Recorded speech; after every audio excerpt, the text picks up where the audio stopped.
After my parents passed away early, I was sent to live with a comrade-in-arms family in the countryside. With the support of the He family, I married He Joji, the childhood friend I grew up with. Little did I know, he already had someone else in his heart. After the wedding, he refused to touch me, yet he let everyone believe the fault of our childless marriage lay with me. The He family parents grumbled at me, yet they brought over a distant relative's 2 children for me to raise. Meanwhile, He Joji simply left to join the army without a second thought, and from then on, he hardly came home even once a year. 18 years later, I raised those children into adulthood, and they even got into Tsinghua University. He Joji came home for the celebration banquet, bringing another woman with him, and publicly declared that the boy and girl were their own biological children. As I watched the loving family of 6, I realized I was the only one who had been kept in the dark. In despair, I stormed off in a fit of anger, only to accidentally fall from a cliff in the vast darkness of night. Given a second chance at life, I found myself back to the time when I had been married for 1 year. Mother He sat in the seat of honor,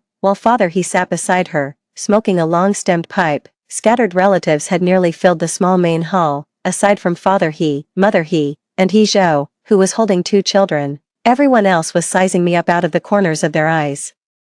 I stood in the doorway, silent. Mother He cleared her throat. Lin Shu, you're just in time. This is the newborn from 3rd Antangao village. She already has 3 children, and hearing that you and Joji have been struggling to conceive, she specifically sent this baby over to ask if you'd like to adopt it. I lifted my gaze and scanned the crowd. Su Jingyan was among them, her face full of tender affection as she watched the child cradled in He Joji's arms. So, in a corner I had been unaware of, Su Jingyan had appeared before me this early on. Everyone waited for my answer, but Mother He remained perfectly composed, as if she was certain I wouldn't refuse. For the entire first year of our marriage, she would interrogate me about my stomach at every single meal. She wouldn't stop until I turned pale with guilt. I asked He Joji, do you want to keep it? He Joji seemed caught off guard by my question. He furrowed his brow and said, children are a woman's concern. What does it have to do with us men? If you want to keep it, I won't stop you. Alright, I won't raise them, but since you've decided to take them in, you must do so with all your heart and effort, so as not to betray the goodwill of these children's parents. What did you say? He Joji froze, staring at me in disbelief. The surroundings fell silent, and the sound of hushed whispers died down considerably.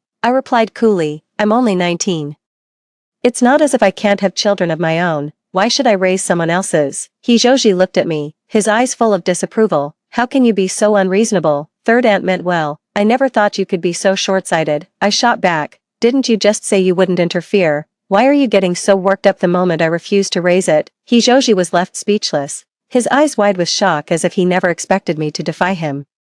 Mother He stepped in to smooth things over. Don't say such angry things, Xiaoshu. I know you care for these children. If you raise them, I'll be right there to help you. Father He took a long drag from his cigarette and exhaled a puff of smoke. Well, if we're keeping them, he said, we should open the ancestral hall tomorrow and register their names under Lin Shu and Zhou. A wave of exasperation washed over me. In my past life, when Mother He said she'd help, it just meant she was keeping an eye on me, not that she was actually kind to the twins. As for washing their clothes, covering their expenses, and helping with their homework, I handled almost all of it myself. They only ever come to pluck my ripe fruit. When have they ever considered me? Faced with their self-serving decision, I raised my voice. I won't raise it. If it's put under my name, I'll get a divorce. With that, ignoring their stunned expressions, I turned and left for the mailbox at the village entrance. I received a letter addressed to me. When I opened it, my eyes welled up with tears. Inside was a 100 yuan bill and a stack of food and cloth ration coupons, incredibly precious during the scarce times of the 1980s. The sender was my parents' university professor, Grandpa Liu, who treated me as his own granddaughter. Sadly, in my past life,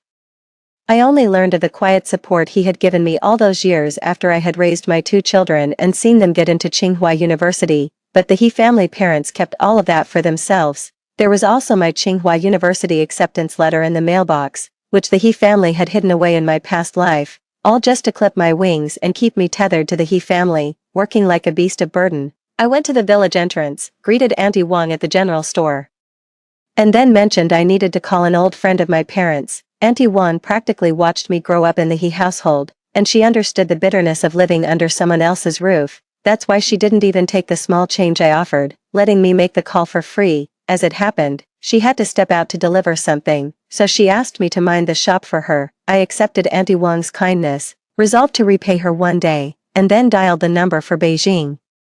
The phone rang 3 times before it was finally picked up. A voice, old yet strong, came through. "Hello, who is this, please?" My voice choked up. "Grandpa Lu, it's me, it's Xiaoshu, Xiaoshu." So the little one finally remembers this old man. Grandpa Lu was absolutely delighted and, upon hearing I had been accepted into Tsinghua University again, became even more thrilled. "Your parents, looking down from heaven, would be overjoyed to see how accomplished you've become."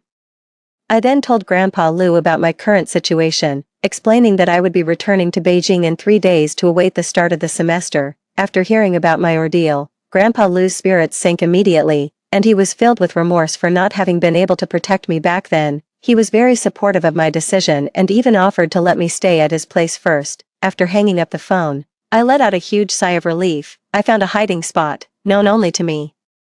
For the letter and the admission notice, in just 3 more days, I would be able to completely change my destiny. Back at the He residence, the large crowd of relatives had already dispersed. Only Mr. and Mrs. He Zhouji, and Su Jingyan remained, each holding a child. I walked over quietly, making no sound. I only heard Su Jingyan say with great concern, "Brother Zhouji, what should we do if Sister Lin refuses to raise them?" He Zhouji's voice was cold and unyielding. "She has to raise the child, whether she wants to or not. In a month, I'll be joining the army, and you'll be off to university. What's supposed to happen to the child then?" Mother He chimed in, backing him up. "Jingyan, you go to university with peace of mind. A child's mother should be educated, just like you. Lin Shu was raised in our household. She wouldn't dare disobey." Father He, playing the patriarch, had the final say. "It's settled then. This family's decisions are not hers to make." My heart remained utterly calm. After all, any lingering affection had been worn away, grain by grain, by the toil of my past life. As I walked in, all 4 of them were visibly startled. Everyone began scrutinizing my expression, trying to gauge how much I had just overheard. I looked at Su Jingyan. Perhaps out of guilt, she averted her gaze, unable to meet my eyes. He Zhouji stepped in front of her, looking at me sternly. "This is my cousin, Jingyan. She got into the normal university and will be staying with us for the next month." I nodded without saying a word. I pretended not to hear Mrs. He sighing with relief behind me. After dinner, I went straight to my room to pack my things. I separated all the memories related to He Zhouji from my desk and set them aside. I own very little, just 1 padded coat for winter and a few flimsy summer garments. Compared to the woolen overcoat Su Jingyan is wearing, my things are clearly not worth even half a meter of the fabric she could buy. If I remember correctly, that coat she's wearing was also bought with the fabric ration coupons sent by Grandpa Lu. Although Grandpa Lu sent me a large sum of money every month, most of it was pocketed by Mrs. He, with very little actually spent on me. Considering they've raised me all these years, I'll consider Grandpa Lu's money as repayment for my living expenses. As for Grandpa Lu, I'll find a way to pay him back that money. He Zhouji, quite unexpectedly, walked straight into my room without even knocking. He tossed a woolen scarf onto the bed and said to me in a patronizing tone, "I've neglected you since we got married. I brought this back from the city for you." I stared at the scarf for a few moments. The pattern was practically identical to the one on Su Jingyan's coat. It was probably just scrap material left over from making that coat. And he had the nerve to gather it up, haul it all the way back here, and offer it to me like some kind of charity. Seeing me silent, He Zhouji thought I was deeply moved by the scarf, so he seized the moment. "I'll be joining the army in a month. You'll need to take good care of the 2 kids." He paused, then added, "My parents have worked hard to raise us. At home, try to be more observant and helpful. Pitch in with washing dishes and laundry. Don't just stand by like you did tonight." I nearly let out a cold laugh. "You still have a month before you leave. Why haven't I seen you lifting a finger to help your parents with the chores?" He Zhouji pressed his lips together and, after a long pause, said, "I'll naturally do my part to help out." Suddenly, he noticed the notebook and woven bracelet he had once given me, placed by me in a corner of the desk. They sat there, forlorn, as if they were trash. "Why did you dig these out?" I replied offhandedly, "Just tidying up. Things that need to be thrown out, should be." He Zhouji's brow furrowed, a sudden, restless agitation stirring within him. He wanted to rummage through the luggage I had packed to the side, and I couldn't stop him in time. Just then, a sweet, coquettish voice called out, "Brother Zhuzhou, we're out of hot water." He Zhuzhou turned and left in a flash, heading to the bathroom to boil water for Su Jingyan. He never came back that night. I slept in until noon the next day, but Mrs. He didn't even have the chance to scold me. She paced back and forth in the main room, her face etched with worry, muttering incessantly, "How could it not be there? Where on earth has it gone? Did they decide not to send it after all?" I looked at her with amusement, knowing full well what was going on. "Mom, what are you looking for, Mrs.?" His gaze swept over me with suspicion, but she was convinced I couldn't possibly know about this matter. "It's nothing, the kids are hungry. Go make them some formula." I chuckled. "Let Hijoji handle this, otherwise, he'll be off to join the army in a month and won't get to see the child." I didn't wait for Mother He to try and stop me, and darted out in a flash. I knew she was anxious because she'd checked the mailbox today and hadn't found the food coupons and money Grandpa Lou had sent me. They'd secretly used that money for everyone in the He household. Everyone except me, in my past life. Hijoji used that money to grease the wheels within the team, securing himself a cushy position. Through sheer cunning and shameless bootlicking, he somehow managed to climb his way up to a ministerial post 18 years later, and as for Su Jingyan, practically all her university tuition and fees were paid from that envelope of mine. They reaped the benefits I provided while acting as if it was their due. Since when does anything that good ever happen? I arrived at the village's youth organization team, which was filled with Hijoji and Su Jingyan's whole gang of good-for-nothing friends. Before I could even get close, I heard one of his childhood buddies start teasing, "Old He, if you dote on Sister Jingyan so much, how can you bear to let her go off to university?" Nestled in Hijoji's arms, Su Jingyan replied with a bashful smile, "What nonsense are you talking about? I only think of Joji as a brother." Her childhood friend teased even more, "What kind of brother? More like a sweetheart." Everyone around them burst into laughter, creating a light-hearted and cheerful atmosphere. A pleased expression on his face, Hijoji held Su Jingyan close and said, "Even when you're in the capital, remember to think of me and the child." Su Jingyan looked up shyly, planted a kiss on his cheek, and softly replied, "Okay, then." The conversation turned to me, and Hijoji's expression grew much more restrained. I heard him say, "Lin Shu is tough and suited to staying home to care for the parents and children, but in terms of talent and intellect, she doesn't hold a candle to Jingyan." My heart felt as if it had been struck several heavy blows by a hammer, even though I knew it deep down. Hearing such a callous remark still filled me with grief and indignation. I feel a deep sense of injustice for the 20 arduous years of my past life. For the education I abandoned, and even for the self I gave up. Just then, a young woman returned from outside and looked at me with great surprise. She pulled me inside, saying, "Sis, what are you doing out here? Come on in." The cheerful atmosphere in the room instantly fell deathly silent. Everyone was looking at me, their expressions visibly uncomfortable. Hijoji and Su Jingyan quickly stood up, putting some distance between them. Su Jingyan looked at me timidly. "Sister Lin, why didn't you make a sound when you arrived?" Hijoji looked at me with a hint of disgust in his eyes. "Shouldn't you be at home looking after the child? What are you doing here?" A mocking smile curled on my lips as I saw the lipstick mark on Hijoji's face. Su Jingyan hastily grabbed a tissue and made a clumsy, transparent attempt to wipe it off Hijoji's face. "Sister Lin, it's all my fault. Brother Joji and I were just joking around." Hijoji felt a flicker of guilt, but quickly puffed up with self-righteousness. Why explain anything to her? "Jingyan, you and I have been as close as siblings since childhood. There's nothing to hide." Perhaps worried I'd expose him, his tone turned irritable. "Lin Shu, must you be so suspicious all the time? It's precisely because you're like this that I don't want to come home. You know, if only you had even a fraction of Jingyan's gentleness." "Hijoji," I cut him off. He seemed to realize he'd spoken out of turn only then, and awkwardly fell silent. "The 2 kids you were dead set on adopting yesterday are hungry. Your mother is calling you home to feed them." I said this calmly, as if I hadn't noticed the awkward expression on Hijoji's face.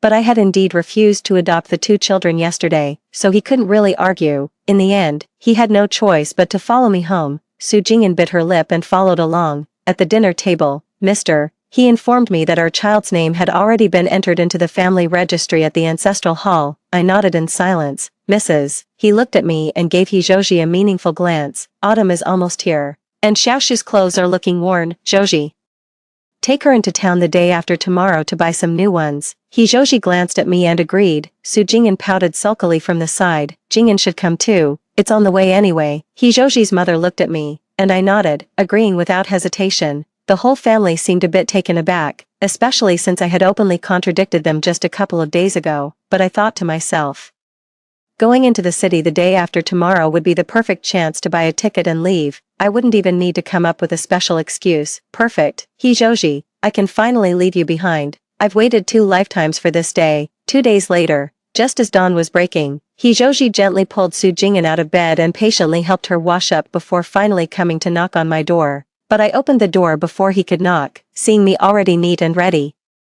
Hijoji was visibly taken aback. "What's with the huge bag?" I adjusted the strap of my handbag, my expression tightening slightly as I replied coolly, "Just brought some snacks." Su Jing'an popped out from behind him, looking at me with mild disdain. "Sister Lin, we're going into the city, not out to the fields. Why are you bringing rations? It's not like there's no food in town." Hijoji also sounded a bit scornful upon hearing this. "Fine, bring it if you must.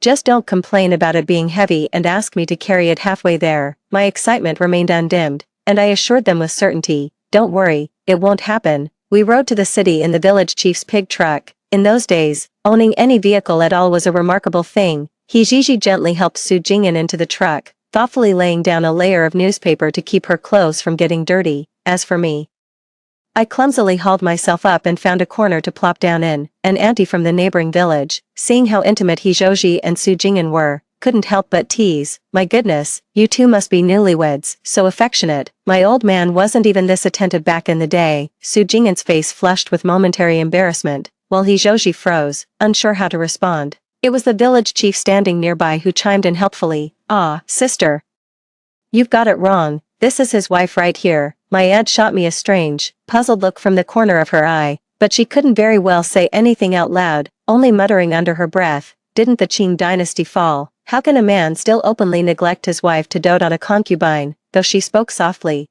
everyone in the carriage heard her clearly. Su Jing'an, in particular, flushed crimson and pulled slightly away from Hijoji's embrace.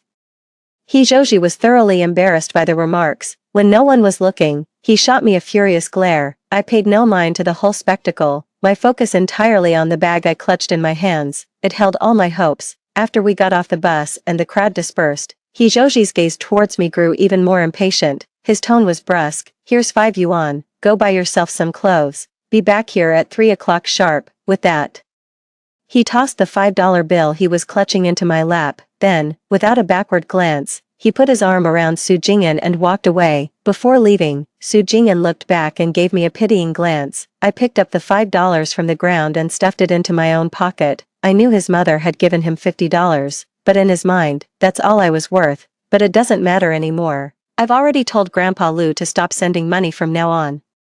What came before will sever all ties between us. I turned and walked towards the station. It wasn't until I boarded this train to the capital that the tears I'd held back for decades finally fell. Having wasted decades in that village, I never imagined a different life was possible. I was sent to the He family at the age of 5, so Hijoji was the man I interacted with most. Inevitably, I fell in love with him. He treated me like a sister, a nanny, a tool, anything but a wife. This love I've held on to for over a decade was perhaps nothing more than an obsession. If my parents' spirits in heaven knew I spent my last life revolving solely around a man and his family, they'd be furious. But it's alright, I'm grateful to heaven for giving me a second chance. Perhaps this was also my parents in heaven, unable to bear seeing me suffer so, granting me a wish to live my life over again. I hope my life from now on will forever shine brilliantly. Upon arriving in Beijing, my first stop was Capital Hospital, where I submitted several hair samples to the testing department. Afterwards, I followed the address and arrived at Grandpa Lu's doorstep. It's been so many years since I last set foot in the capital. Standing before the imposing and solemn Lu family villa, I felt a surprising twinge of timidity and unease. The young maid, however, looked at me with a face full of pleasant surprise. "You must be Miss Lin, right? The old master told me you'd be arriving in the capital these days. Please, come in quickly, he's playing chess at the moment." I nodded and spent a good while stamping my feet at the doorway. Only when I felt the mud had fallen from my shoes did I step into the Lu residence. The Lu household was much quieter than I had imagined. In the spacious living room, 2 elderly people were sitting, engaged in a game of chess. Upon seeing me, old Master Lu clattered his piece onto the board, scattering the game, and immediately made his way over to me, leaning on his cane. Another old man behind him exclaimed, "Lu Junan, you old rascal, you're cheating again." Grandpa Lu's eyes welled up with tears as he looked me over from head to toe. "My dear child, you've been through so much." Those few simple words miraculously washed away decades of pent-up grievance. I reached out and hugged Grandpa Lu, tears streaming down my face, a bittersweet feeling, tinged with the joy of a new beginning. I told Grandpa Lu about what happened in the countryside. The more he listened, the angrier he became, and the unfamiliar elder beside him was also filled with righteous indignation. "My dear, leave this to me. That marriage will end, whether he wants it to or not. This is a new society. The women of our country are not to be bullied." It was then that Grandpa Lou introduced me to his old friend, Professor Gu. According to Grandpa Lou, Professor Gu's wife worked for the Women's Federation. Hearing about my ordeal, she was deeply sympathetic and, without a second thought, applied to her superiors for a forced divorce procedure on my behalf. When he learned I had been admitted to Tsinghua University, Professor Gu looked at me with even greater admiration. Before leaving, he earnestly advised me to focus on my studies. It was only later that Grandpa Lou told me that Professor Gu was a chemistry professor at Tsinghua University, and the major I've always wanted to study in my life is chemistry. Tsinghua University wouldn't start for another month. Unable to refuse Grandpa Lou's warm invitation, I ended up staying at the Lou family home. I was worried the other members of the Lou family might have reservations, but it turns out Grandpa Lou's family is just as kind-hearted as he is. The Lou family has 2 sons and 1 daughter, all of whom are married. After school, the house would be filled with a whole crowd of grandchildren, their laughter and chatter echoing through the living room. Uncle Lou, the eldest, and Uncle Lou, the second, discussed my academic plans with me, while Aunt Lou, full of sympathy, pulled me into a warm hug. I hadn't felt this kind of warmth since my parents passed away. To repay the kindness of the kind-hearted Lou family, I helped tutor Grandpa Lou's grandchildren with their studies every day. The days flew by, and before I knew it, the first day of school had arrived. I said goodbye to Grandpa Lou and decided to move into the Tsinghua University dormitory. At Grandpa Lou's request, I would go back every week for a family dinner. Before moving into the dorm, I mailed out the 2 paternity test reports along with the letter. Little did I know, my departure had caused quite a stir within the He family. Initially, when He Zhouji and Su Jing'an returned to the village, they didn't notice I wasn't in the car. After all, they only had eyes for each other. They wouldn't have spared a thought for whether I got on the bus or not.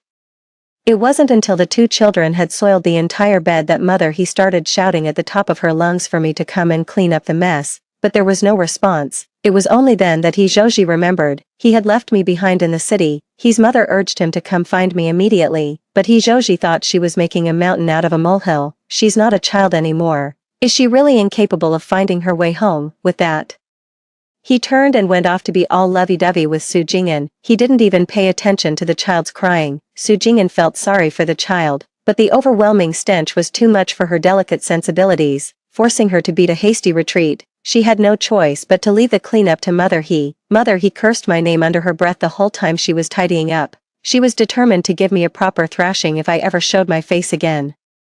He waited for 4 or 5 days straight, but I never showed up. He Zhizhou and his family finally realized something was wrong. He deliberately hitched another ride with the village chief. When the chief asked why he hadn't seen Lin Shu, he could only stammer in reply. She went to the city to visit her cousin. The village chief found it a bit odd, as he was well aware of my adoption story. Once in the county town, He Zhouji enlisted the other selected comrades from the unit to help search.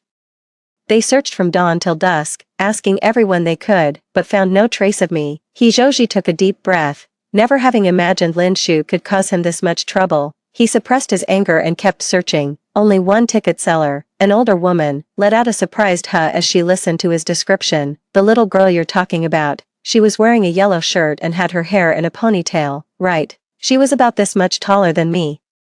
The woman gestured with her hand against her own body to show the height difference. He Zhouji's voice was filled with pleasant surprise. "That's right, Auntie. Do you know where she went?" The old woman chuckled and said, "The young lady went to the capital, said she's off to university." It felt like a thunderbolt had struck He Zhouji right over the head. Lin Shu went to the capital, and to attend university, no less. So they're just abandoning their home. He Zhouji stumbled home in a daze, and his mother hurried over to ask what was wrong. Utterly devastated, He Zhouji saw his mother and roared with bitter resentment, "Mom, why didn't you tell me Lin Shu got into university? She's gone to Beijing now, the capital. She's never coming back, Mrs." His face instantly turned deathly pale, and Mr. He even lost his grip on his pipe. It clattered to the floor and broke in two. Su Jing'an, who emerged from the bedroom holding the child, also wore a look of utter shock. "Mrs." He staggered back a few steps and slumped weakly into a chair. "It's my fault. I should have hidden her ID card better. I should have seen that she wanted to run away." With that, she seemed to recall the money and ration coupons that hadn't arrived this month. She must have gone to the Liu family in the capital. "Come on, let's go get her back." In life, she's a member of the He family. In death, she's a ghost of the He family. The Liu family has no right to take our daughter-in-law.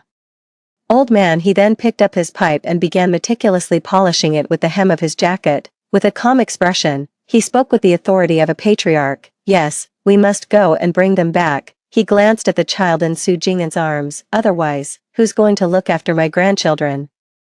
It was only then that He Zhouji remembered, he and Su Jing'an were set to leave the village in a month. There was no way they would let a child derail their own futures, so he nodded and decided that when the village chief went to town the day after tomorrow, he would go to the train station to buy a ticket to the capital. In the middle of the night, Su Jing'an lay on her side of the bed, her thoughts in turmoil. She turned over and said to He Zhouji, "I can't believe Sister Lin got into university too. I wonder which one." He Zhouji was in a foul mood. What kind of school could she get into? Probably just some technical college. He spoke as if he were ashamed to have such a wife. He looked at Su Jing'an as if she were a treasure. No matter what she gets into, she could never compare to you. For someone like her, studying is a waste of money. Unlike you, who has such a bright future ahead. Su Jing'an couldn't help but feel a little smug.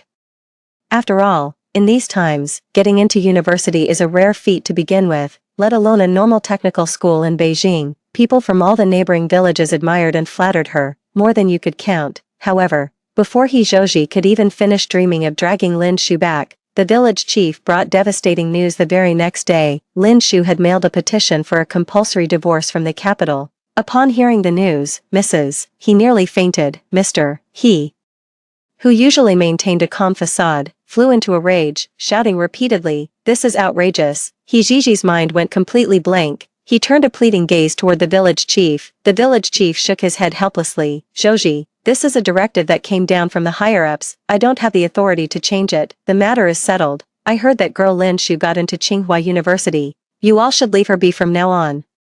When the village chief received this document, he was utterly perplexed. After all, even though he was just a village chief, he was familiar with official documents of all kinds, but this mandatory divorce notice issued by the Women's Federation was a first. He and the other village officials studied it for a long time and realized this wasn't a discussion, it was a direct declaration. It declared that Ms. Lin Shu and He Zhouji were hereby divorced and were free to marry others. The document also included a tally of all the money and food coupons the Liu family had sent over the years. The sheer amount was staggering, enough to make the village chief gasp in disbelief. The He family's greed truly knew no bounds. The sum they demanded could have raised 10 girls like Lin Shu comfortably. The Liu family had even included Lin Shu's tuition and school expenses, clearly placing great hopes in her future. Yet, the He family not only forced Lin Shu to drop out of school early but also married her off to He Zhouji. He always treats others with a sour look and a critical eye. The villagers all saw what kind of clothes Lin Shu wore and how much work she did. Just looking at how plump and well-fed Mr. and Mrs. He were, you could tell where all the money went. Thankfully, Lin Shu proved herself, managing to get into a prestigious university like Tsinghua through self-study. Mr. and Mrs. He felt extremely uncomfortable under the village chief's intense stare. The village chief didn't stay long. He left right after handing over the documents. The disheveled He family was left in the main hall, utterly at a loss. Is that Lin girl really not coming back? A glimmer of hope still lingered in Mother He's eyes. The official documents have already been issued. On what grounds can we bring her back? He Zhouji felt as if his backbone had been ripped out, leaving a hollowness in his heart he had never known before. Su Jing'an watched on, seething with jealousy. She never imagined someone like Lin Shu could get into a top-tier university like Tsinghua. Just the other day, I was showing off in front of her, and Lin Shu didn't let it show on her face. She's probably been laughing at me in secret countless times. Senior Gu and I walked out of the lab together, still discussing the formula from the experiment. A female classmate suddenly ran over and said to me anxiously, "Lin Shu, your family is at the school gate looking for you. They said something's happened at home." My heart sank. Could it be something happened to Grandpa Liu? I could only say a hurried goodbye to Senior Gu and rushed towards the school gate. But before I even got there, I heard a familiar voice. "I'm here to see my wife. Who are you to stop me?" Lin Shu, Lin Shu. It was He Zhouji's voice. As I approached, he saw me too. He said with a tone of pleasant surprise, "Lin Shu, come home with me, quick. Mom and Dad are sick." I said with a blank expression, "If Auntie He and Uncle He are sick, they should see a doctor. At the very least, Su Jing'an can take care of them. What are you coming to me for?" Hearing the way I addressed them, He Zhouji's face stiffened for a moment. But he still had the nerve to shout, "Lin Shu, no matter how much resentment you hold against us, you should have gotten over it by now. Considering how my parents raised you, what's more, it's only right and proper for a daughter-in-law to care for her in-laws. Even though you got into Tsinghua University, you can't just turn your back on those who raised you." As soon as he said that, the classmates who had already been drawn in now looked at me with scrutiny in their eyes. But they were university students, after all, and quite reasonable. No one jumped in to take sides without knowing the full story. Su Jingyan, who had been hiding who knows how long nearby, started stirring up trouble. "Lin Shu, I know you're jealous of how close I am with brother Zhouji, but we're just cousins. How could you just run off and abandon your own children and your in-laws? Do you have any idea how much your kids need their mother?" With that, Su Jingyan lifted two shabbily dressed children from the pedicab. The children were wailing loudly. Su Jingyan placed the two pitiful children in full view of the crowd. At that moment, some in the crowd began to waver. "Lin, if that's really the case, you should go back and take care of your family." "That's right, the child is innocent. If you brought them into the world, you have a responsibility to raise them. Studying is important, of course, but you should cherish the people right in front of you. This gentleman seems to truly love you." I gave a cold smile but didn't argue with my classmates. I knew they were just being manipulated. But when it comes to public opinion, He Zhouji isn't the only one who knows how to steer it. I looked at him and said, "He Zhouji, did your unit bench you? Is that why you have so much free time to come bother me?" Then I turned to Su Jingyan. "What's this? Didn't make it to university? Or did your little secret get out? You know, the one about having an affair with a married man and giving birth to twins." When I exposed their awkward situation, both He Zhouji and Su Jingyan flashed looks of shame and annoyance on their faces. I knew I was right. Before the semester started, I knew that forced divorce agreement wouldn't be enough to rein in the sheer audacity of the entire He family. To prevent them from causing trouble for me, I sent a letter of complaint to the military unit and to the university Su Jingyan attended. A month later, their dreams, one of joining the military, the other of attending university, were shattered in unison. After all, how could such serious institutions as the military and a university tolerate two individuals with such tarnished records? Upon hearing the news, He's mother was so enraged that she fell gravely ill and took to her bed. He's father, whose lungs had long been weakened by smoking, was so stricken by the news that his legs gave out and he was left paralyzed, with two young children to look after and no one to help. He Zhouji and Su Jingyan were completely overwhelmed. The thought of me living a stable, carefree life at university in the capital only deepened their resentment, so they simply packed up the kids and came straight to the capital to find me. That's when I presented the paternity test results and the detailed ledger of all the expenses the He family had spent on me over the years. The deceived classmates began to catch on. They started pointing at He Zhouji and Su Jingyan, hurling insults. Being educated folks, their words weren't quite so cutting. "So you two are playing the victim first. Are you that blind to your own faults? The pot calling the kettle black, one's thick-skinned, the other's shameless, a match made in heaven. Classmate Lin is like a phoenix that's fallen into a chicken coop. How did she end up with such a family of bloodsuckers?" He Zhouji and Su Jingyan were flushed with shame and anger from the scolding. Though it was unclear which particular word had set them off, He Zhouji charged towards me in a rage, intent on dragging me away on the spot. Before I could even resist, I was dragged several meters. I was just about to cry for help. With a sickening thud, He Zhouji was knocked to the ground by a single punch. It was senior brother Gu Yin. Senior brother Gu shielded me behind him. When He Zhouji looked up and saw this, his fury only intensified. He pointed at senior brother Gu. "Is this your little fling? Is this who you abandoned our family for?" He tried to charge forward again, but senior brother Gu effortlessly knocked him down once more. Perhaps it was school solidarity, or perhaps they were disgusted by He Zhouji's behavior. A group of bookish students, who wouldn't hurt a fly, seized the chance to take a few swings at He Zhouji. It wasn't until the security guards finally showed up that Su Jingyan managed to pull a bruised and battered He Zhouji to his feet. I stood before him and declared in a clear, loud voice, "He Zhouji, I owe your family nothing. The money your family spent raising me wasn't even a tenth of what Grandpa Lu sent back, while I ate your family's food. I never shirked a single household chore. You were the one who had an affair and a child with Su Jingyan first. How can you say I abandoned you? We each have our own path now. From this moment on, we have nothing to do with each other. If you harass me again, don't blame me for being ruthless." He Zhizhou was stunned by my words. After a long pause, he slunk away with Su Jingyan. He never bothered me again after that. For years later, I walked out of Professor Gu's office, holding the latest research findings. Professor Gu told me that this research achievement could significantly break through the constraints imposed on our country by foreign powers. Our nation is also poised to make a major breakthrough in the field of bombardment.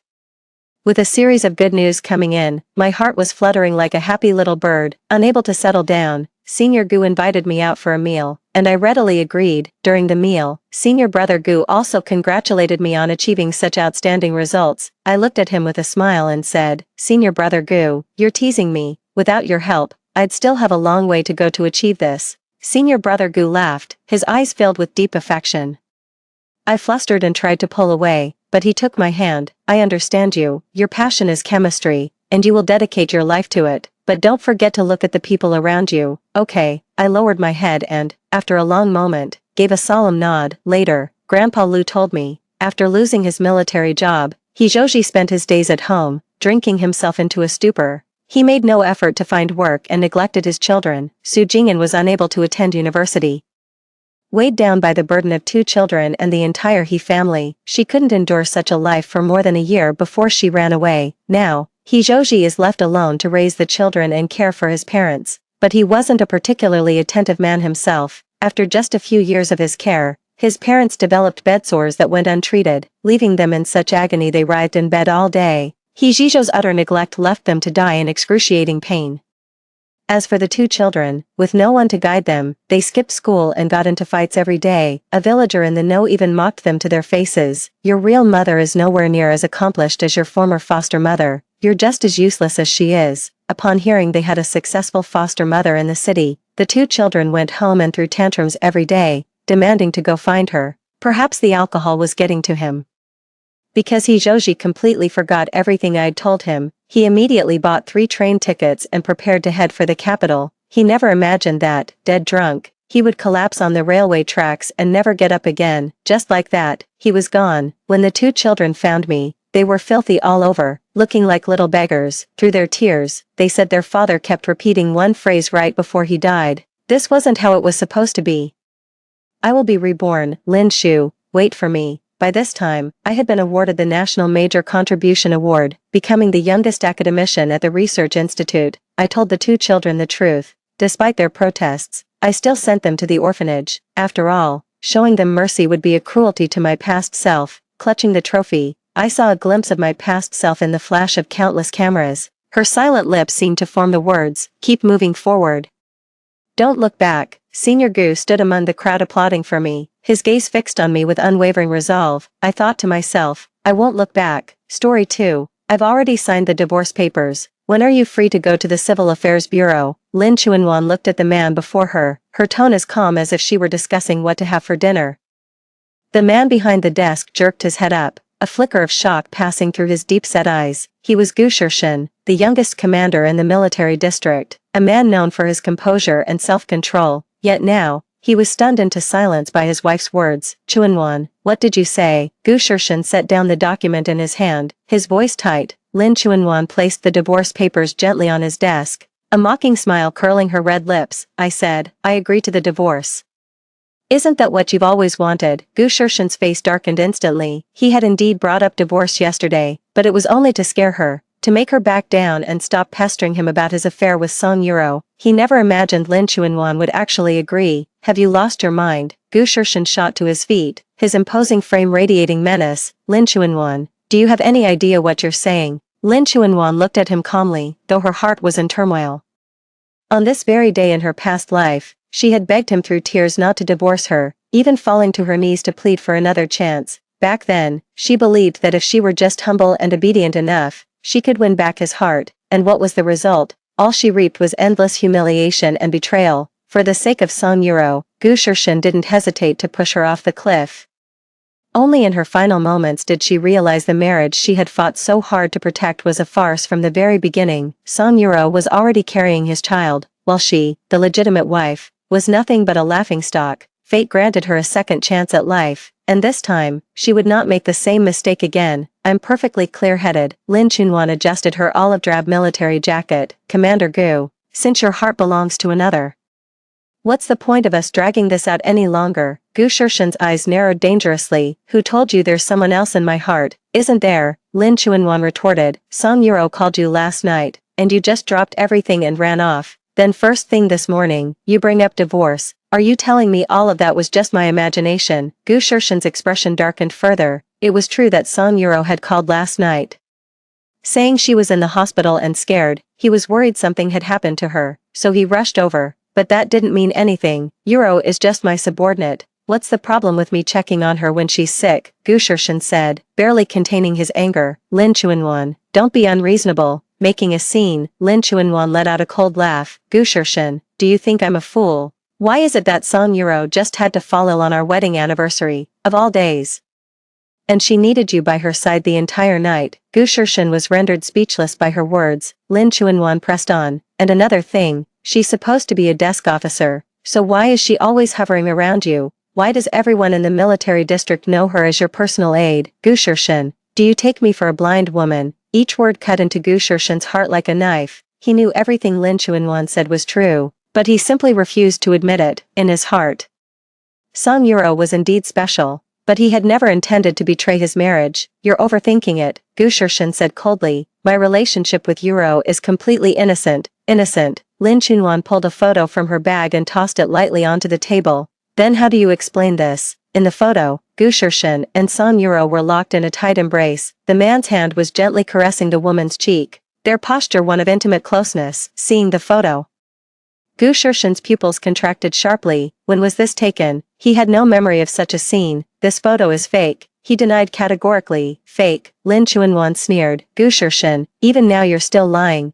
This was taken at the hospital last night. Have you forgotten? Song Yuro was crying and saying she was scared, and you were holding her just like this, comforting her. Gu Shirshan's face turned ashen. Song Yuro did cry last night, and he did comfort her, but it was absolutely not as intimate as the photo made it seem. The photo was clearly taken from a deliberate angle to create that impression. Chuanwan, let me explain. Save your breath. Lin Chuanwan cut him off. Gu Shirshan, I'm tired. Since there's someone else in your heart, let's get a divorce. I won't hold you back, and I won't keep torturing myself. Having said that, she turned to leave. Stop right there. Gu Shirshan strode after her and grabbed her wrist. Lin Chuanwan, do you think divorce is some kind of game? You can just call it off on a whim. Lin Chuanwan looked back at him, her eyes devoid of any lingering affection. Commandant Gu, you were the one who brought up divorce first. Now that I've agreed, you're having second thoughts. What exactly do you want? Gu Shirshan was left speechless by her question. It was true, he had been the one to bring up divorce yesterday, but that was just a rash remark in the heat of the moment. He had never actually intended to divorce her.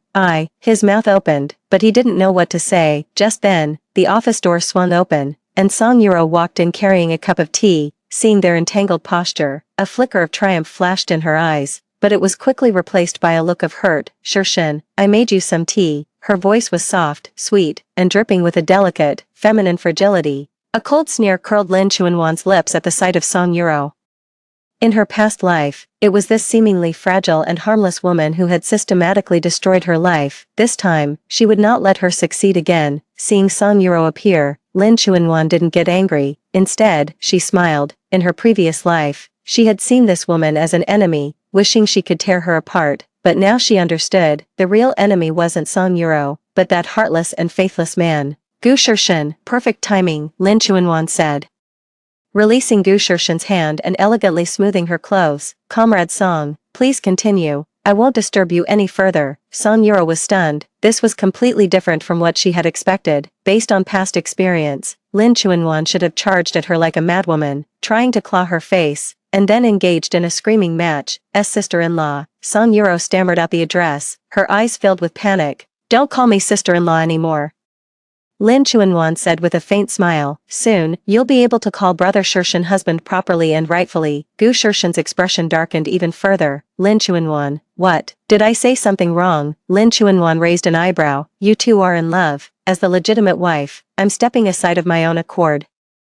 You should be thanking me. Song Yuro's face turned deathly pale as she hurried to explain. Sister-in-law, you've misunderstood. There's nothing between brother Shirshan and me. We're completely innocent. Innocent, Lin Chuanwan sneered, pulling another stack of photos from her bag. Are these innocent too? The photos scattered across the floor, each one a candid shot of Gu Shirshan and Song Yuro in intimate moments. In one, taken in an office, Song Yuro was leaning in close to him, Another showed them sitting across from each other in a cafeteria, laughing and talking. Yet another captured Song Yuro at the entrance of a military dormitory, tearfully clutching the hem of Gu Shirshin's jacket. Every single photograph told the story of their unusual relationship. Gu Shirshin stared at the photos, his face turning ashen. When were these taken? Why didn't he have the slightest memory of them? Where did these photos come from? He asked, his voice low and heavy. Why do you care where they came from? Lin Chunwan shot back. What matters is that they're real, aren't they? Song Yuro stared at the photos on the floor, a flicker of panic in her eyes. She had indeed fabricated these pictures herself, expecting Lin Chunwan to throw a fit upon seeing them. She thought Gu Shirshin would grow to despise Lin even more because of it. To her surprise, Lin Chunwan remained utterly calm and even took the initiative to propose a divorce.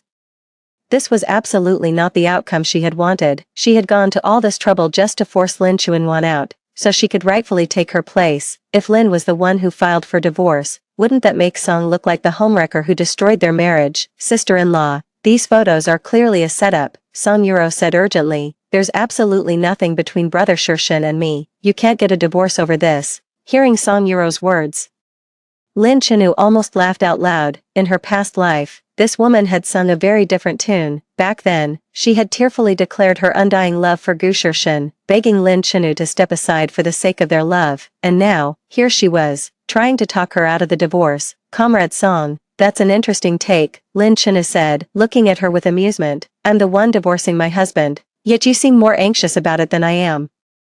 What exactly is your position in all this? Song Yuro was left speechless, her face flushing red and then paling white. Gu Shirshin looked at Lin Chunwan, a surge of unprecedented panic welling up in his heart. The usual Lin Chunwan, though prone to jealousy, was never this acerbic and cutting. Today, she was a completely different person, her calmness frightening him. Chunwan, can we talk about this at home? He lowered his stance, his voice carrying a plea he had never used before. Home.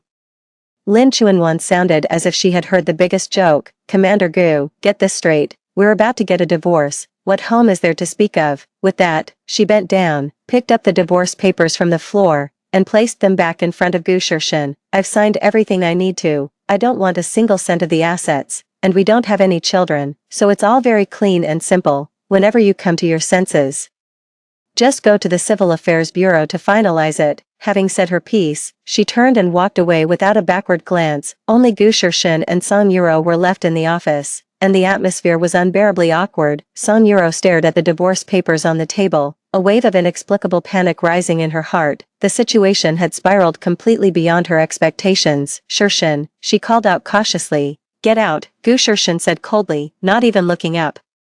Song Yuro was startled by his icy tone, her eyes instantly welling up with tears. Shirshin, how could you treat me like this? I only said that because I care about you. Get out. Gu Shirshin snapped his head up, his eyes blazing with fury. Song Yuro, you listen to me. My relationship with my wife is none of your business. Song Yuro had never seen him so enraged before. She stumbled back a few steps in fright, tears beginning to stream down her cheeks.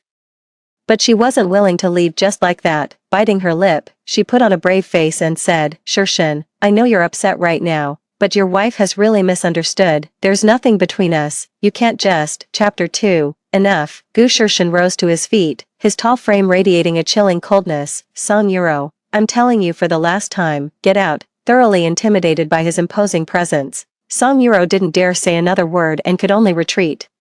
Her heart full of grievance, silence settled back into the office. Gu Shirshin sank into his chair, his gaze fixed on the divorce agreement on the desk, a tumult of conflicting emotions churning within him. He had never imagined that Lin Chunwan would one day be the one to initiate a divorce, let alone that she would be so resolute and unwavering. Picking up the divorce papers, he examined them carefully. Lin Chunwan's handwriting was neat and elegant, each character written with deliberate care, showing not a single trace of hesitation. In the section for property division, she had written no demands. In the section for child custody, she had written no children. It was simple, clear, and final, with no loose ends. Looking at the divorce agreement, Gu Shirshin was filled with a sense of emptiness he had never felt before. After leaving the military compound, Lin Chunwan went straight back to the home she shared with Gu Shirshin. It was a 3-bedroom apartment, simply but warmly decorated. Every piece of furniture, every ornament, bore the imprint of her care and effort. But now, as she looked at these familiar things, all she felt was a cold, bitter sneer in her heart. In her past life, She had treated this place as her entire world. To protect this home, she had endured every humiliation,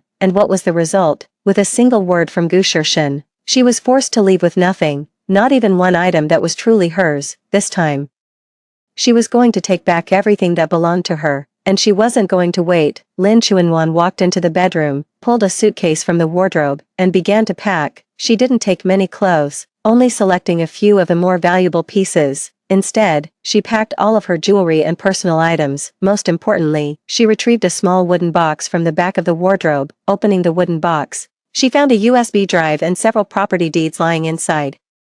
This was the private savings she had accumulated over the years. Gu Shirshin thought she was just a military wife with no income, but in reality, she had long been running her own business on the side. She had simply kept a low profile, never flaunting it in front of him, in her previous life.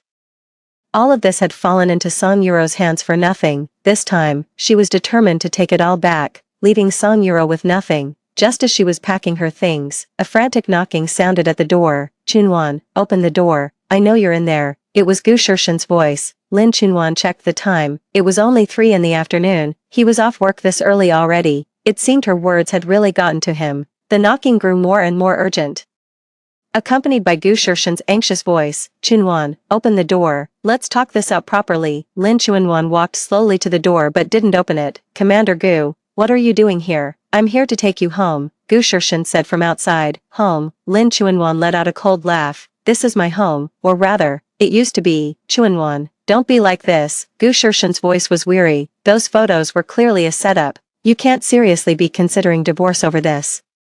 A setup? Lin Chunwan leaned against the door, her tone dripping with sarcasm. Gu Shirshin, do you think I'm a 3-year-old child? I'm telling the truth, Gu Shirshin explained urgently. There's absolutely nothing between me and Song Yuro. Those photos are just trick angles, or they were deliberately staged. Hearing his words, a wave of disgust rose in Lin Chunwan's heart. In her past life, she had been foolish enough to believe his lies. In this life, she wouldn't be fooled again. Fine, let's say those photos are fake, she said. Then can you explain why Song Yuro is always by your side? Why does everyone in the military district think she's your personal secretary? Gu Shirshin was left speechless by her question. And, Lin Chunwan continued, why is it that every time I want to spend time alone with you, Song Yuro always finds some excuse to interrupt us? These were all facts that Gu Shirshin couldn't deny. It was quiet outside the door for a moment before Gu Shirshin's low voice came through. Chunwan, Yuro just needs my help with work. It doesn't mean anything else. Work? Lin Chunwan scoffed. Gu Shirshin, do you really think I'm a fool? Song Yuro is a non-combat officer. Her job has absolutely nothing to do with yours. What kind of help could she possibly need from you? Warming your bed, Lin Chunwan. Gu Shirshin was stunned by her words. How can you even think that? What I think doesn't matter, Lin Chunwan said flatly. What matters is, I don't want to continue this marriage with you any longer. Gu Shirshin, let's get a divorce. Outside the door, silence fell once more. After a long pause, Gu Shirshin's voice sounded again, this time laced with a plea she had never heard before. Chunwan, give me one more chance, please. I promise I'll never let Song Yuro come between us again. Hearing this, Lin Chunwan sneered inwardly. He had made the exact same promise in her past life, and what happened? Song Yuro showed up again the very next day, and she was pregnant. Gu Shirshin, your promises mean nothing to me, she said coldly. We have nothing left to discuss. Chunwan, and, Lin Chunwan cut him off. You'd better keep your Song Yuro in check. If she dares to show her face around me again, I can't promise what I'll do to her. After she spoke, silence fell over the room once more. Gu Shirshin stood outside the door for a long time, but in the end, he had no choice but to leave helplessly. Only when Lin Chunwan heard the footsteps fade into the distance did she let out a sigh of relief. She went back to packing, placing all her important belongings into the suitcase. After packing her things, she picked up her phone and dialed a number. Hello, is this Attorney Wang? It's me, Lin Chunwan. A middle-aged man's voice came from the other end of the line. Ms. Lin. What can I do for you? I want a divorce, Lin Chunwan said bluntly. Please help me prepare the necessary legal documents. Attorney Wang was taken aback. Ms. Lin, you and Chief Gu are getting a divorce. Yes, Lin Chunwan's tone was calm. I'd like to proceed with the formalities as soon as possible. Alright, I understand. Attorney Wang quickly composed himself. Are you available to come to the office now? We need to discuss the specifics in detail. Okay, I'll be right there. After hanging up the phone, Lin Chunan dragged her suitcase away from the place she once called home. She didn't look back, her steps resolute. This time, she was determined to leave the past behind for good. Wang Law Firm was located in an office building downtown, its interior decorated in a clean, professional style. When Lin Chuanwan pushed the door open and entered, Lawyer Wang was already waiting for her. He was a middle-aged man in his 40s, wearing glasses, and looking quite experienced. Miss Lin, please have a seat, Lawyer Wang said, rising to greet her. You look well, not at all like someone going through a divorce. Lin Chuanwan sat down on the sofa and offered a faint smile. For me, divorce is a liberation. Of course I'd look well. Upon hearing this, Lawyer Wang was somewhat taken aback. In his mind, Lin Chuanwan was supposed to be a gentle military wife. He hadn't expected her to seem so completely different today. So, what was the reason for your divorce from Chief Gu? He took out his notebook, ready to take notes. The relationship broke down, making it impossible to continue the marriage. Lin Chuanwan replied succinctly. Could you be more specific? Lawyer Wang pressed on. Lin Chuanwan took those photos from her bag and placed them on the table. Are these specific enough for you? Attorney Wang examined the photos, his brow furrowing slightly. Can these photos serve as evidence? Absolutely, Lin Chuanwan replied, pulling a voice recorder from her bag. There's also this recording, where Song Yuro personally admits to her relationship with Gu Shirshin. She pressed play, and Song Yuro's soft, gentle voice emanated from the recorder. Shirshin, I know I shouldn't have fallen for you, but I couldn't help myself. You and your wife are only married in name, the one you truly love is me. Isn't that right? Then came Gu Shirshin's voice, hesitant but firm. Yuro, you know we can't. I know, but I can wait. Song Yuro's voice trembled with emotion. As long as I'm in your heart, I'm willing to wait. After the recording finished playing, Lawyer Wang's expression turned serious. Ms. Lin, this evidence is indeed compelling. However, I must remind you that a military divorce requires approval from the armed forces. I know, Lin Chuanwan nodded. That's why I need your help to navigate these procedures. Attorney Wang nodded and then asked, regarding the division of assets, what are your requests? I don't want anything. Lin Chuanwan's reply took Attorney Wang by surprise. The house, the savings, any other assets, I don't want any of it. Ms. Lin, are you certain? According to the law, you are entitled to half of the marital property. I'm certain. Lin Chuanwan's tone was resolute. All I want is my freedom, nothing else matters. Attorney Wang looked at her, utterly perplexed. Typically, the wife would fight for as much of the marital assets as possible. It was rare to encounter someone like Lin Chuanwan, who wanted nothing at all. All right, since you insist, I'll proceed as you wish, he continued, making notes. So, where are you staying at the moment? I'm staying at a hotel for now, Lin Chuanwan replied.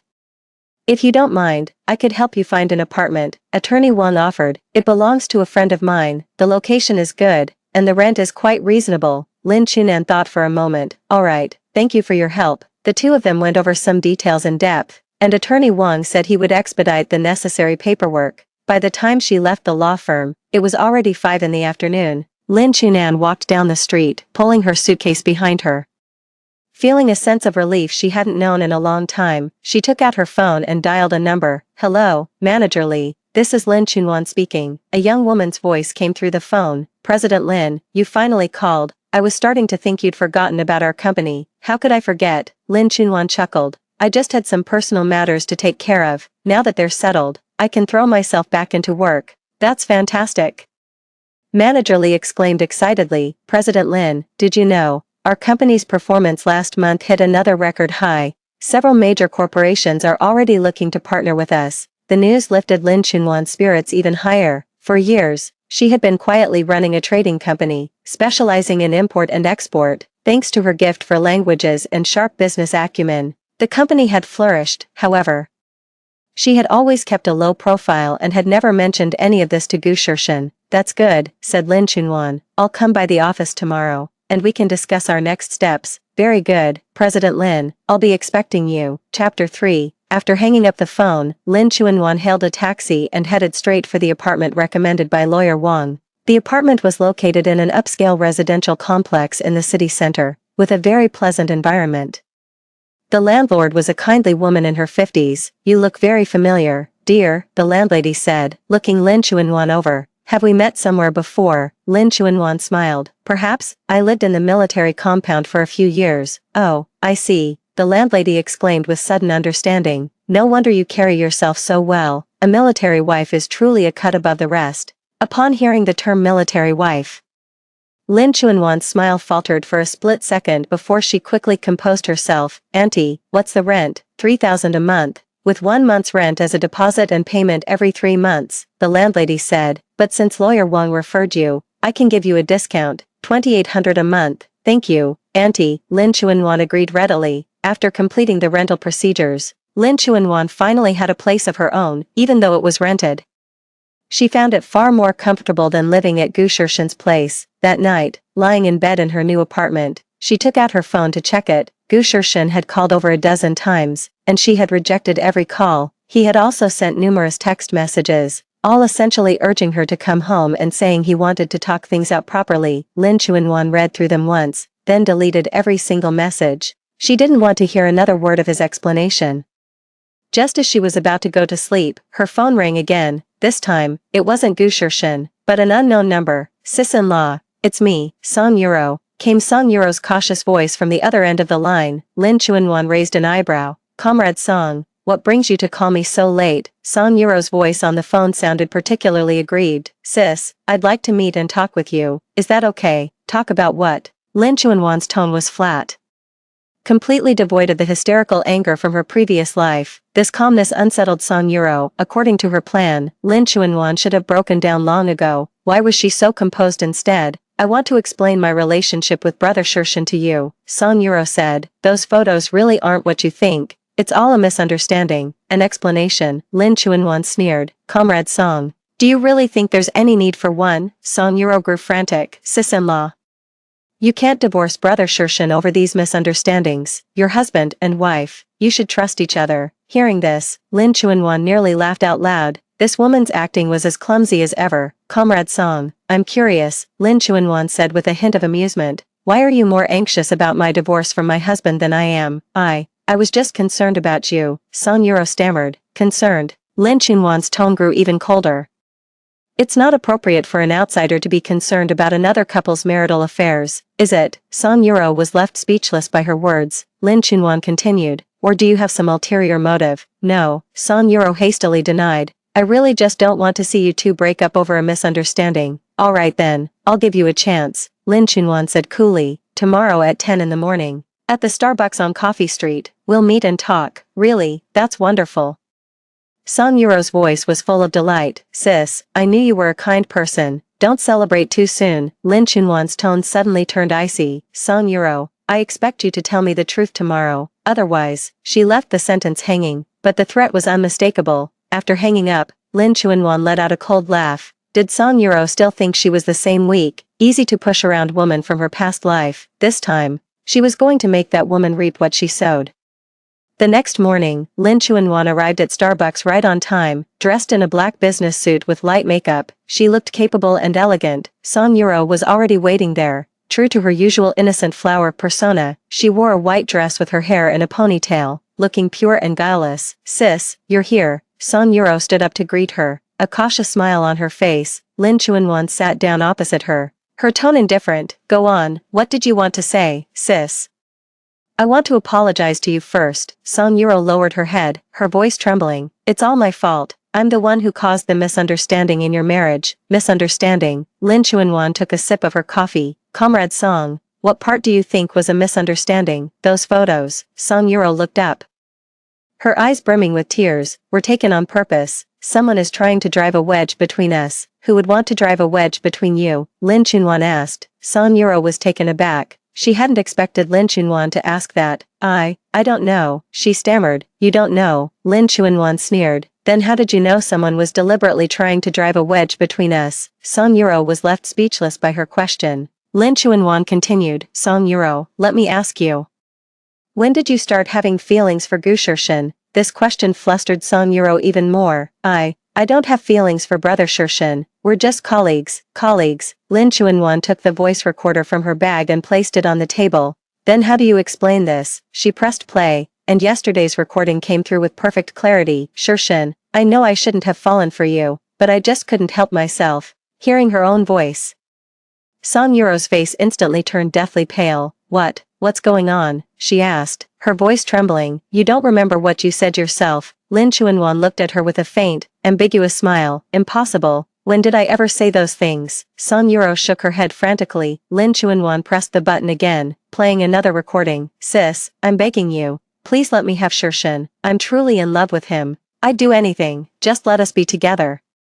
This is what Song Yuro said on the phone last night. Song Yuro was completely stunned upon hearing it. That's impossible. I never said any of that last night. Really? Lin Chunan put away the voice recorder. Then what did you say when you called me last night? Song Yuro thought back to last night's phone call. She was certain she hadn't said the things in the recording, but that was unmistakably her voice. How was this possible? Seeing the confusion on her face, Lin Chunan sneered inwardly. The recordings weren't from last night at all. They were from her past life, when Song Yuro had knelt before her, weeping and begging her to give up Gu Shirshin. She never thought these recordings would come in handy in this lifetime. Song Yuro, do you still have any excuses? Lin Chunan asked coldly. Song Yuro was completely panicked. She had no idea where these recordings came from, but the voice speaking was undeniably hers. Sis, I can explain, she said hurriedly. Save your explanations. Lin Chunan stood up. Song Yuro, this is my final warning. Stay away from Gu Shirshin, otherwise, these recordings will be played for everyone in the military district. With that, she picked up her bag and made to leave. Wait, Song Yuro urgently grabbed her arm. Sister-in-law, listen to me. Lin Chuanwan turned back, her gaze as cold and sharp as a blade. Let go. Song Yuro was frightened by her stare and instinctively released her grip. Remember what I said. Lin Chuanwan gave her one last look. This is your final chance. After leaving the cafe, Lin Chuanwan went straight to her company. Lin's Trading Co., Ltd., is located on the 18th floor of a downtown office tower. While the office space isn't large, it's tastefully decorated. The company primarily handles import and export, and though it has fewer than 20 employees, each one is a top performer. President Lin. The employees were thrilled to see Lin Chuanwan arrive. Manager Li hurried over to greet her. President Lin, you're finally here. We've missed you so much. Lin Chuanwan smiled. Haven't I always been here? I've just been dealing with some personal matters lately, so I haven't been in the office as often. Ms. Lin, have you finished handling your personal affairs? Manager Li asked with concern. Pretty much. Lin Chuanwan nodded. I'll have more time to dedicate to the company's development from now on. Hearing this, Manager Li and the other employees were delighted. Although Lin Chuanwan wasn't a constant presence in the office, her business acumen and decision-making skills were evident to everyone. President Lin, I'd like to give you an update on the recent situation, said Manager Li, taking out a stack of documents. All right, let's discuss it in the office. Lin Chuanwan's office was spacious, decorated in a simple yet elegant style. Several pieces of calligraphy and paintings hung on the walls, and the bookshelves were filled with various business books. Manager Li provided a detailed report on the company's recent performance and development. Lin Chuanwan listened attentively, occasionally asking questions and offering suggestions. You've done an excellent job, Manager Li, said Lin Chuanwan with satisfaction after hearing the report. The company's success today is largely thanks to you. It's all thanks to your excellent guidance, President Lin, Manager Li replied modestly. By the way, Lin Chuanwan recalled something. I plan to grow and strengthen the company. What do you think is our biggest bottleneck right now? Manager Li thought for a moment. I believe the main issue is funding. With sufficient capital, we could expand into more business areas and hire more talent. Funding isn't an issue, Lin Chuanwan said calmly. I'm prepared to invest 20 million. Do you think that's sufficient? Manager Li's eyes widened. President Lin, 20 million. Are you certain? Absolutely certain. Lin Chuanwan nodded. I have faith in the company, and I have faith in all of you. Manager Li was so overwhelmed he was at a loss for words. 20 million was an astronomical sum for a small company like theirs. You have my word. President Lin, I won't let you down, he vowed solemnly. They went on to discuss the company's future development plans in detail, and the meeting didn't wrap up until 5 in the afternoon. As she left the office, Lin Chuanwan was in high spirits. Her professional success only strengthened her resolve to go through with the divorce. She was determined to prove to everyone that she could thrive perfectly well without Gu Shirshin. Just as she was about to head home, her phone rang. Mrs. Lin, this is Attorney Wang, came the voice on the other end of the line. I have good news for you. The divorce papers have been delivered to Chief Gu, and he has already signed them. Lin Chuanwan was taken aback. He signed them? Yes, Attorney Wang replied, and it was remarkably quick. They were delivered this morning and signed by the afternoon. It seems Chief Gu is quite in favor of this divorce. Hearing this news, a tumult of emotions washed over Lin Chuanwan. She had thought Gu Shirshan would at least hesitate for a while. She never expected him to sign so promptly. So, what happens next? She asked. Please come to the Civil Affairs Bureau at 9 tomorrow morning, Attorney Wang said, and we'll finalize the paperwork. Once that's done, you'll be completely free. Alright, I understand. After hanging up, Lin Chunan stood on the street corner, her emotions too tangled to put into words. It had only been a few days since the decision to divorce, yet everything had proceeded with such unsettling ease. Gu Shirshan's prompt signing left her with an indescribable sense of emptiness. Chapter 4. Perhaps, in his heart, she truly held no weight at all. Just as she was lost in these thoughts, another call came through. This time, it was Gu Shirshan. Lin Chuanwan hesitated for a moment, but answered the call. Chuanwan. Gu Shirshan's voice sounded weary. Let's meet at the Civil Affairs Bureau tomorrow morning and get this over with. Alright, Lin Chuanwan replied simply. Also, Gu Shirshan paused. I don't want the house or the savings. You can keep all of it. No need. Lin Chunan refused. I don't want anything. Chunan, Gu Shirshan, we've already made ourselves perfectly clear. Lin Chunan cut him off. Once we finish the paperwork tomorrow, we'll be completely done. With that, she hung up the phone, standing in the evening glow. Lin Chunan watched the bustling street below. Instead of the expected relief, a hollow emptiness settled in her heart. Perhaps this was what it felt like to end a relationship, even when you were the one who chose to walk away. She took a deep breath and then walked forward with resolve. 9 a.m. the next day, at the entrance of the Civil Affairs Bureau, Lin Chuanwan wore a black business suit with light makeup. Looking both capable and elegant, she arrived 10 minutes early and waited at the entrance. At exactly 9 o'clock, an olive green jeep pulled up at the entrance. Gu Shirshan stepped out, still in his military uniform, looking handsome and upright, though a trace of weariness lingered between his brows. The two met at the entrance of the Civil Affairs Bureau, exchanged a glance, and neither spoke. The divorce process was straightforward, filling out forms, signing, and fingerprinting, and it was all completed in less than half an hour. The clerk handed them 2 red divorce certificates.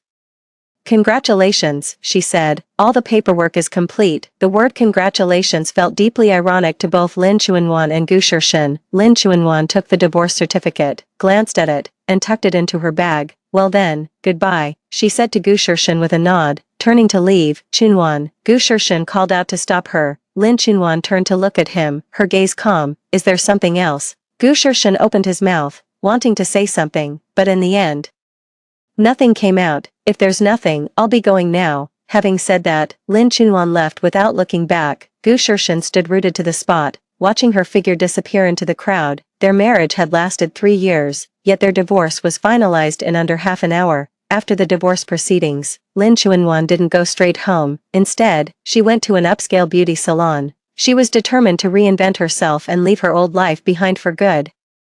What kind of hairstyle would you like, miss? The stylist asked. Lin Chuanwan looked at her reflection in the mirror. That waist-length hair was Gu Shirshan's favorite. He had once said her long hair was beautiful and told her never to cut it short. Cut it all off, make it short, she said without hesitation. The stylist was taken aback. Miss, are you sure? Your hair is so beautiful, it would be a shame to cut it. Definitely. Lin Chuanwan's tone was resolute. The shorter, the better. 3 hours later, Lin Chuanwan emerged from the salon, looking completely transformed. She had gotten a sharp, short haircut and dyed it a subtle chestnut brown. Paired with her delicate features and professional attire, she now looked intelligent and elegant, with a newfound air of a capable career woman. Passing by a shopping mall, she bought herself several new outfits, all professional wear in black, gray, and white, which gave her a polished and commanding presence.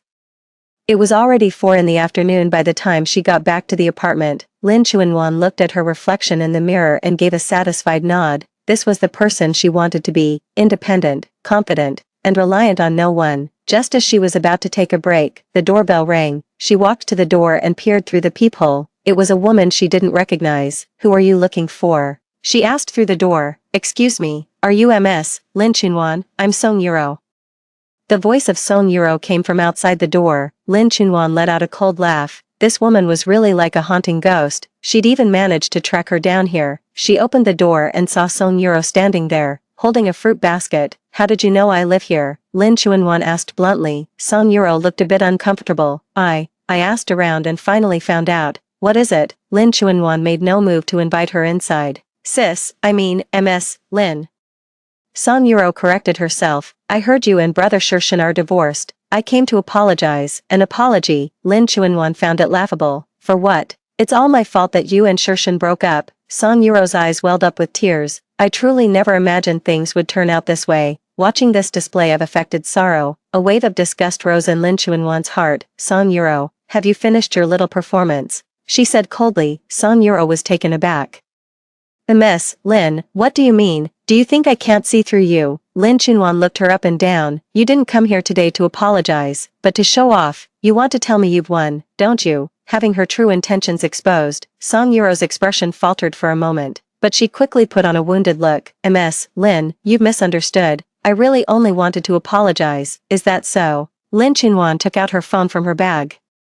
Then how about I call Gu Shirshin right now and tell him you came to see me? What do you think? Hearing this, Song Yuro panicked instantly. No, she cried out. She tried to stop her in a hurry, but it was too late. Lin Chuanwan had already pressed the call button. The call connected almost immediately, and Gu Shirshin's weary voice came through. Hello, Gu Shirshin, your Song Yuro has shown up at my place, Lin Chuanwan said, getting straight to the point. You'd better rein her in and keep her from bothering me again. There was a brief silence on the other end of the line, followed by Gu Shirshin's stern voice. Is Yuro with you? Yes, she's right outside my door. Lin Chuanwan glanced at the pale-faced Song Yuro. I don't want to get involved in your affairs, but if she harasses me again, I'm calling the police. I'll be right there. With that, Gu Shirshin hung up. Hearing this, Song Yuro panicked. Ms. Lin, how could you? I was only trying to. What are you thinking? Lin Chuanwan cut her off. Came to see how miserable I am. To gloat about your victory. Song Yuro, you're really underestimating me. I didn't. Song Yuro tried to protest. Didn't. Lin Chuanwan sneered. Then explain how you got my address, and why you came all this way to find me. Song Yuro was left speechless by the questions. And what's more, Lin Chuanwan continued, did you think my life would fall apart after the divorce? Let me tell you, I'm doing better than ever. She gestured to her new hairstyle and clothes. See this? This is what freedom feels like. Song Yuro looked at Lin Chuanwan, a sense of unease rising within her. This woman was nothing like she had imagined. Far from being broken by the divorce, she actually seemed more self-assured. Ms. Lin, she started to say something else, but the sound of footsteps came from downstairs. Gu Shirshin soon appeared at the top of the stairs. The moment he saw Song Yuro, his expression darkened. Yuro, what are you doing here? His voice was icy. Seeing him, Song Yuro immediately put on a wounded look. Shirshin, I just wanted to apologize to Mrs. Lin. Apologize? Gu Shirshin sneered. What exactly do you have to apologize for? Song Yuro was frightened by his demeanor, tears falling in big drops. Shirshin, how could you treat me like this? How am I treating you? Gu Shirshin's expression turned even colder. Song Yuro, I'm warning you, don't ever harass Chuchuan again, or you'll leave me no choice. Lin Chuchuan watched the scene unfold without a flicker of emotion in her heart. In her past life, she would have been heartbroken to see Gu Shirshin defending Song Yuro. Now, she just found them utterly ridiculous. Keep your personal drama away from me, she said flatly. Don't come looking for me again. With that, she closed the door, shutting both of them out. Outside the door, the sound of Song Yuro's tearful sobs and Gu Shirshin's low voice drifted in, but Lin Chuanwan had no desire to listen. She put on her headphones and began working on the company files. Freedom felt wonderful. No more wasting time on those tedious emotional entanglements. The next day, on her way to the office, Lin Chuanwan ran into a familiar face in the elevator. Mr. Lin. Lin Chuanwan turned around. It was a man in his 30s, dressed in a sharp suit and quite handsome. She thought for a moment and recognized him. Mr. Chen. This was Chen Lin, an old university classmate of hers, now the general manager of an investment firm. They had been on good terms in college but had lost touch after graduation. It really is you, Chen Lin exclaimed happily. I saw you just now and thought I must have mistaken you for someone else. You've changed so much. Have I? Lin Chuanwan touched her short hair. Maybe it's just the haircut. It's more than just the hair, Chen Lin said, looking her over carefully. Your whole demeanor seems different, more confident. The elevator arrived at the 18th floor, and Lin Chuanwan prepared to get off. Is this floor your company? Chen Lin asked. Yes, Lin's trading. Lin Chuanwan nodded. What a coincidence. Chen Lin said excitedly, our company is looking for partners. If you have time, we could discuss a potential collaboration. Lin Chuanwan thought for a moment, then nodded in agreement. Sure, when would be convenient? how about tonight, let me take you to dinner, and we can talk over the meal. Sure, Lin Chuanwan agreed without hesitation. After settling on a time and place, Chen Lin finally took the elevator and left. As Lin Chuanwan entered the office, Manager Li immediately came forward to greet her. You seem to be in a good mood today, President Lin, Manager Li said with a smile. Indeed, I am, Lin Chuanwan nodded. By the way, I might be collaborating with Stellar Capital. Please help me prepare the relevant materials. Stellar Capital, Manager Li's eyes lit up. President Lin, that's a highly renowned investment firm in the industry. Partnering with them would be a tremendous boost for our company's development. Hello. That's exactly what I was thinking, Lin Chuanwan said. That's why we absolutely must secure this partnership. That afternoon, Lin Chuanwan made a special trip home to change. She chose a deep blue business suit, accessorized with simple jewelry, looking both elegant and professional. At 7 o'clock sharp that evening, she arrived at the agreed-upon restaurant. It was an upscale Western establishment with a lovely ambience. Chen Lin was already waiting for her. The moment he saw her, he immediately rose to his feet. Ms. Lin, you look absolutely lovely today, he said with genuine admiration. Thank you. Lin Chuanwan sat down gracefully. Chapter 5. After ordering, the two began discussing the potential collaboration. Chen Lin's company had the financial strength, while Lin Chuanwan's firm held the distribution advantage. A partnership would indeed be mutually beneficial. Ms. Lin, I have great confidence in your company, Chen Lin said. However, I'm curious. What led you to choose a career in international trade? Lin Chuanwan thought for a moment and answered honestly, because I have a talent for languages and a good understanding of the global market. It's true, you were always at the top of your class in the foreign languages department, Chen Lin recalled. By the way, are you married? At the mention of the topic, Lin Chuanwan's expression stiffened slightly, but she quickly regained her composure. I just got divorced. Oh, I'm sorry.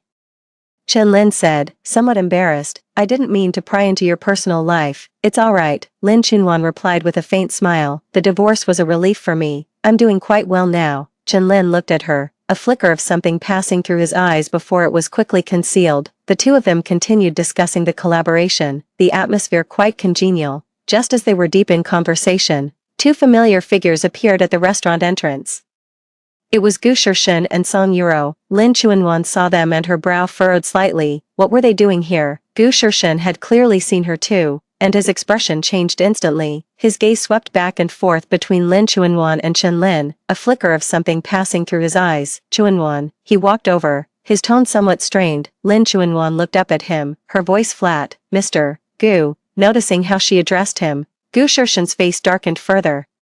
She used to call him Shirshin, now she was calling him Mr. Gu, so distant. Are you discussing something? He glanced at Chen Lin. Yes, work matters, Lin Chuanwan replied simply, then introduced him to Chen Lin. This is my ex-husband, Gu Shirshin. The term ex-husband made Gu Shirshin's face turn ashen. Chen Lin stood up politely. Hello, I'm Chen Lin. Gu Shirshin gave a cold, curt nod, making no move to extend his hand. The atmosphere grew somewhat awkward. Song Yuro approached at that moment. A flicker of envy passed through her eyes at the sight of Lin Chuanwan's new look, but it was quickly replaced by a gentle smile. Ms. Lin, you look absolutely lovely today, she offered the insincere compliment. Lin Chuanwan glanced at her but offered no reply. Well, we won't disturb you any further, Gu Shirshin said stiffly, taking Song Yuro's arm to lead her away, but Song Yuro had no intention of leaving. She deliberately raised her voice, saying, Shirshin, let's eat here too. It would be a perfect chance to chat with Ms. Lin. Hearing this, Lin Chuanwan gave a cold laugh. I'm afraid not, we're discussing business. It wouldn't be appropriate. With that, she said to Chen Lin. Let's go somewhere else. Chen Lin stood up immediately. All right. The two of them got up and left, leaving Gu Shirshin and Song Yuro standing there, watching Lin Chuanwan's elegant figure recede into the distance. Gu Shirshin was filled with an indescribable feeling. Lin Chuanwan and Chen Lin moved to a quieter cafe to continue their business negotiations. Sorry you had to see that, Lin Chuanwan said calmly, picking up her coffee. It's fine, Chen Lin smiled. But your ex-husband still seems quite concerned about you. Concerned, Lin Chuanwan scoffed. If he were truly concerned, we wouldn't be in this situation today. Sensing the bitterness in her tone, Chen Lin didn't press further and steered the conversation back to business. 2 hours later, their intent to collaborate was largely settled. Chen Lin's company agreed to invest 50 million for a strategic partnership with Lin Chuanwan's firm. A pleasure doing business with you, Director Lin. said Chen Lin, raising his coffee cup. The pleasure is mine, replied Lin Chuanwan, lifting her own cup to gently clink against his. This collaboration meant a great deal to her. It wasn't just about the financial investment, it was a validation of her capabilities. It was already 10 in the evening when they left the cafe. Chen Lin offered to see her home. Thank you, but that's not necessary. Lin Chuanwan declined politely. I can just take a taxi. It's not safe for a woman to take a taxi alone this late, Chen Lin insisted. Let me give you a ride. It's on my way anyway. Lin Chuanwan thought for a moment and didn't refuse again. Chen Lin's car was a black Mercedes-Benz, understated yet tasteful. In the car, the two chatted about light topics. Chen Lin was talkative and humorous, which put Lin Chuanwan in a good mood. When they reached the entrance to the residential complex, Lin Chuanwan prepared to get out. Director Lin. Chen Lin called out to her, if you don't mind, we could catch a movie this weekend, just as friends, of course. Lin Chuanwan paused. She could tell Chen Lin was interested in her, but she had just gotten divorced and wasn't ready to think about romance. Director Chen, thank you for the invitation, she said politely, but I've just gone through a divorce, and right now, I just want to focus on my work. Chen Lin was a bit disappointed but quickly composed himself. I understand. But if you change your mind, feel free to reach out anytime. Okay, thanks. Lin Chuanwan nodded and got out of the car. Watching her figure disappear into the residential complex, Chen Lin sat in the car for a moment before starting the engine and driving away. Lin Chuanwan returned home, took a shower, changed into comfortable pajamas, and lay on the sofa watching TV. This was the first time she had felt truly relaxed since her divorce. No one was urging her to come home. No one was questioning her whereabouts, and no one was getting jealous because she spoke to another man. I was watching TV when my phone rang. It was an unknown number. MS, Lin, it's Song Euro. Song Euro's voice came through the phone, sounding cautious and tentative. Lin Chuanwan frowned. What do you want now? I want to apologize. Song Euro's voice was choked with tears. What happened tonight was all my fault. I shouldn't have acted that way on purpose at the restaurant. Oh. Lin Chuanwan replied flatly, with no hint of forgiveness in her tone. MS, Lin, I know you despise me, but I want to tell you a secret. Song Euro's voice suddenly took on a mysterious quality. What secret? Lin Chuanwan asked, her curiosity piqued. It's about Brother Shirshin, Song Euro said. He's been in a terrible state these past few days, drinking every day and constantly murmuring your name. Lin Chuanwan felt nothing upon hearing this. In her past life, such words would have softened her heart, but she was no longer so easily deceived. And then, she asked coldly, he also said he regrets it. Song Euro continued, he said he never loved me, and that the one he has always loved is you. Song Euro, have you finished your little performance? Lin Chuanwan finally couldn't hold back. Do you really think such a clumsy lie could fool me? I'm telling the truth, Song Euro hurriedly explained. Shirshin really regrets it. He wants to win you back. So what? Lin Chuanwan sneered. I don't love him anymore. These words left Song Euro stunned. She had thought Lin Chuanwan would soften upon hearing this, that she would consider getting back together with Gu Shirshin, allowing Song Euro to continue playing the victim. She never expected Lin Chuanwan to say she didn't love him anymore. You don't love Shinji anymore? She asked, unable to believe it. That's right. I don't love him. Lin Chuanwan replied without hesitation, the only person I love now is myself. With that, she hung up the phone and blocked Song Yuru's number. Lying on the sofa, Lin Chuanwan stared at the ceiling, her heart completely at peace. She truly no longer loved Gu Shirshin. After the betrayal and pain of her past life, her love for him had long since withered away. Now, she only wanted to live for herself. The next day, Lin Chuanwan went to the office as usual. Manager Lee excitedly informed her that the cooperation agreement with Stellar Capital had been drafted and was ready for her signature. With this investment, our company can really spread its wings. President Lin, Manager Lee said excitedly. Indeed, Lin Chuanwan nodded. I've already mapped out our next steps. While the two were deep in discussion, the receptionist called. Ms. Lin, there's someone here to see you. Who is it? A Mr. Gu. Lin Chuanwan frowned. What was Gu Shirshin doing here? Have him wait in the reception room. I'll be right there. She straightened her appearance and walked toward the reception room. Pushing the door open, she saw Gu Shirshin sitting on the sofa. He was still in his military uniform, but he looked somewhat haggard, with distinct red streaks in his eyes. What are you doing here? Lin Chuanwan sat down opposite him, her tone cold. Gu Shirshin looked up at her. A flicker of complex emotion in his eyes. She had changed, becoming more beautiful, yet more distant. I want to talk to you, he said, his voice slightly hoarse. We have nothing to talk about, Lin Chuanwan said coldly. Mr. Gu, we are divorced. Please don't come looking for me again. Gu Shirshan looked at the woman before him, an indescribable ache rising in his heart. The gentle, devoted Lin Chuanwan he once knew was gone, replaced by this cold, unfamiliar businesswoman. Chunwan, I know I've done a lot of things wrong in the past. His voice was low, carrying a humility she'd never heard before. I want to make it up to you. I want to start over. Lin Chunwan let out a cold laugh. Make it up to me, Gu Shirshan. Do you really think some things can ever be made right? She stood up and walked to the window, looking down at the bustling street below. You know what? I used to think you were my whole world. For you, I would have given up everything, even my self-respect. But what did you ever give me in return? Gu Shirshan opened his mouth, but no words came out. You gave me betrayal, humiliation, and utter despair. Lin Chuanwan turned to look at him, her eyes devoid of any warmth. And now you tell me you want to start over. Gu Shirshan, do you really think I'm still that foolish woman you can manipulate at will? I never betrayed you. Gu Shirshan stood up and walked over to her. Nothing ever happened between me and Song Yuro. Nothing happened, Lin Chuanwan scoffed, pulling out her phone from her bag and pulling up a recording. Then how do you explain this? Song Yuro's tearful voice came from the recording. Shirshan, the doctor says I'm pregnant. It's your child. I know you can't get a divorce. I won't ask for anything. I just wanted to tell you. Then came Gu Shirshan's voice, flustered yet still gentle as he soothed. Yuro, don't cry. I'll take responsibility. Upon hearing the recording, Gu Shirshan's face instantly drained of color. This was impossible. He had never been intimate with Song Yuro, let alone gotten her pregnant. This is fake. He hurriedly explained. Chunwan, this recording is fabricated. I never said any of those things. Is that so? Lin Chunwan put her phone away. Then explain why Song Yuro is currently at the OBGYN hospital for a prenatal checkup. She pulled a photo from her bag and tossed it onto the table.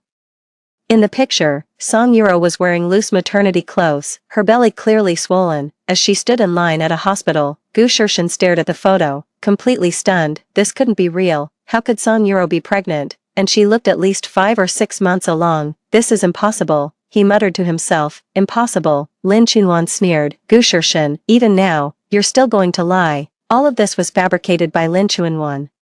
The audio recording was synthesized using software, and the photos were photoshopped by someone she paid, but in her past life, all of it was real. Song K-ro really was pregnant with Gu Shirshan's child. It just happened a little earlier than it does now. I really didn't do any of it. Gu Shirshan looked at her, his eyes filled with despair. Chuanwan, you have to believe me. Believe you. Lin Chuanwan shook her head. Gu Shirshan, I've given you too many chances already. It's over now.